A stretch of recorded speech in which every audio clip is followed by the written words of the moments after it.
რომელმა ნიღვაწე კეთილად და უკვდავსა ცხოვრებასა დაემკვიდრე, ვით არც არჩეული მხედარი მეუფისა დიდისა. ურიცხვნი ტანჯვანი მოითმინენ ლოცვითა წმინდისა დიმიტრი მოწამისათა. მის თანავე უკვე ევედრე ღმერთსა ნესტორ მოწამეო და უცხრომელად ჩვენ ყოველთათვის. ამინ. დღეს ახალი სტილით 9 ნოემბერს წმინდა მართლმადიდებელი სამოციქულო ეკლესია მოიხსენიებს წმინდა მოწამე ნესტორ თესალონიკელს, წმინდა მოწამეებს კაპიტოლინას და ეროტიდას, წმინდა მოწამე მარკოსს. წმინდა ნესტორ თესალონიკელი 306 წელს ეწამა. იმ დროს მეფობდა ქრისტიანთა სასტიკი მდევნელი მაქსიმიანე გალერიუსი. თესალონიკში ჩასულმა უჯულო იმპერატორმა წმინდა დიმიტრი თესალონიკელი ჭეშმარიტი სარწმუნოების აღიარებისთვის საპყრობილეში გამოკეტა. თავად კი ქალაქში ამაზრზენი გლადიატორული სანახაობები მოაწყო.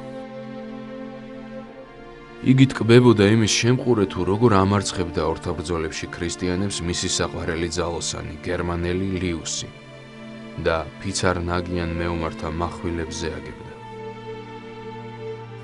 იმ დროს თესალონიკში ცხოვრობდა ქრისტიანი ჭაბუკი ნესტორი. იგი დიდმოწამე დიმიტრი თესალონიკელის მოწაფე იყო. მან საპყრობილეში მოინახულა წმინდა დიმიტრი და აუწყა, რომ დაუნდობელ გლადიატორთან შებრძოლება სურდა. თან სთხოვა ელოცა მისთვის, რათა ღვთისშეწევნით შეძლებოდა წარმართი გოლიათის დამარცხება.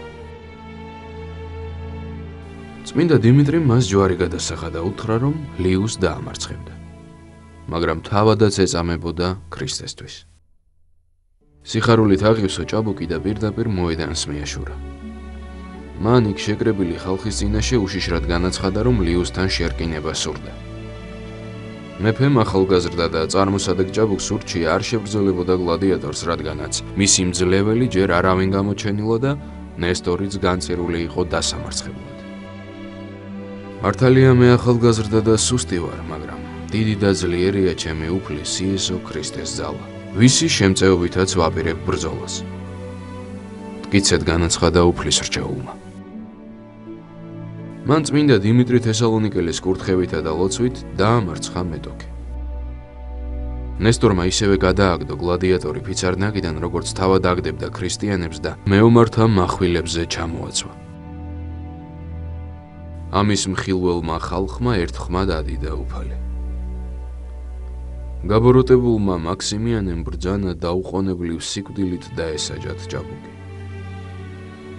ჯალათებმა უფლის რჩეული იქვე განგმირეს. დღევანდელი დღის მფარველი წმინდანების ლოცვით და მეოხებით უფალმა დაიცვას და დაიფაროს სრულიად საქართველო. ამინ.